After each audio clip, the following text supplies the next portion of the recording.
সমিতির চেয়ারম্যান, বিধানসভার অধ্যক্ষ, অথচ স্কুলের অবস্থা দেখুন। মাঝে মধ্যেই এখান সেখান থেকে খসে পড়ছে চাঙড়। বহু জায়গায় পলেস্তরা চটে গিয়ে বেরিয়ে পড়েছে দেওয়াল। কোথাও দেওয়াল জুড়ে বড় বড় ফাটল। বিপদের আশঙ্কা সঙ্গী করেই নিত্যদিন পড়াশোনা করতে হয় পড়ুয়াদের। এই ছবি খাস কলকাতার মুদিয়ালি হাই স্কুলে। যথেষ্টই আতঙ্কে রয়েছেন পড়ুয়া থেকে আরম্ভ করে শিক্ষক, স্কুলের হেডমাস্টার সহ পড়ুয়ার যারা অভিভাবকরা রয়েছে।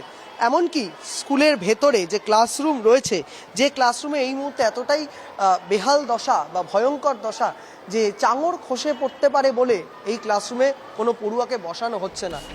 এই বুঝি ঘটল কোনো বড় বিপদ। 16ই মার্চ গার্ডেন রিচের বেআইনি নির্মীয়মান বহুতল বিপর্যয় আরও আতঙ্কে অভিভাবকরা।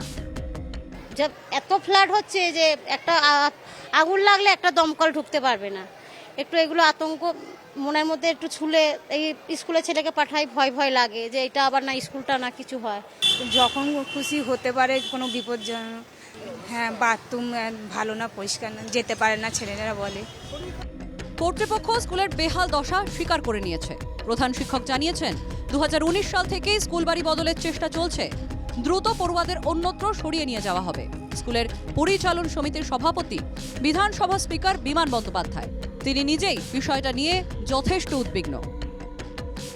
একটা মিটিং হয় বিধানসভা ভবনে, আবার উনি আমাদের দুটো স্কুলকে, মুদিয়ালি গার্লস এবং আমাদের স্কুলের ম্যানেজিং কমিটিকে উনি ডাকেন বিধানসভাতে এবং ডেকে পরিষ্কার বলে দেন যে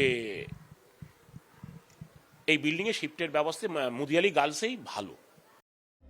প্রশ্ন উঠছে, যতদিন পড়ুয়াদের অন্যত্র সরিয়ে নিয়ে যাওয়ার ব্যবস্থা হবে, তার আগে কোনো দুর্ঘটনা ঘটে গেলে তার দায় কে নেবে? শিক্ষামন্ত্রীর উপস্থিতিতে দুটো কমিটি মিলে বসে একটা আলোচনা করে শিফটটা করা হোক, যাতে নিজেদের মধ্যে যেন এটা নেই ওটা নেই সমস্যা এগুলো যেন না হয়, এবং সাথে সাথে এই বিল্ডিংটা ভেঙে নতুন বিল্ডিং যাতে হতে পারে তার জন্যে শিক্ষামন্ত্রীর দৃষ্টি আকর্ষণ যাতে করা হয়। কিন্তু প্রশ্ন হচ্ছে এই শিফটিং কবে হবে, কিন্তু তার আগে কোনো রকম কোনো দুর্ঘটনা ঘটবে না তো?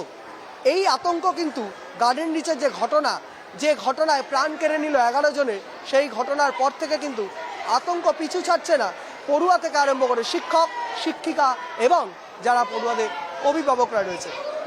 ক্যামেরায় প্রসেনজিতের সঙ্গে বিক্রান্ত, NK TV বাংলা, কলকাতা।